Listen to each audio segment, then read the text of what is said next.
Pagbigyan niyo po ako at binibilang ko lang yung aming mga kandidato dahil tinitiyak ko na kumpleto at wala pang napasabugan ng granada. Ito ang pambungad kagabi ni Pangulong Ferdinand Marcos Jr. sa naging campaign rally ng mga pambatong senador ng administrasyon sa ilalim ng alyansa para sa bagong Pilipinas na ginanap sa Pasay City.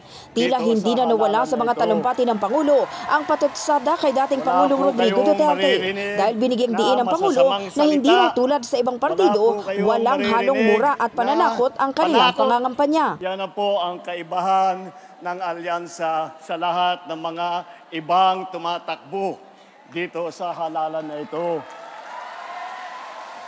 Wala po kayong maririnig na masasamang salita. Wala po kayong maririnig na panakot. Wala po kayong maririnig ng pagmumura. Matatandaang umani ng iba't ibang batikos ang kill Senator remark ni Duterte sa proclamation rally ng PDP laban kamakailan.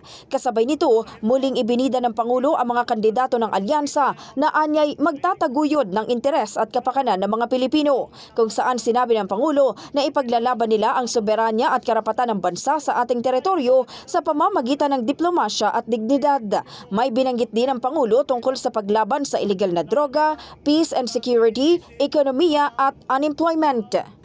Hindi natin isusuko ni isang pulgada ng ating teritoryo at hindi tayo kailangan sumunod sa kahit na sinong mga dayuhan na kahit ano pang sabihin nila.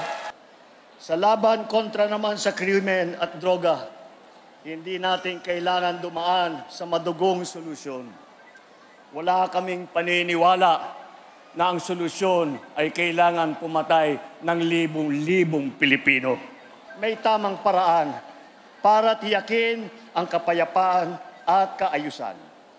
At yun ay sa pamamagitan ng mga maayos na batas, epektibong pagpapatupad ng mga malalakas na suporta sa ating mga pulis at lokal na pamahalaan.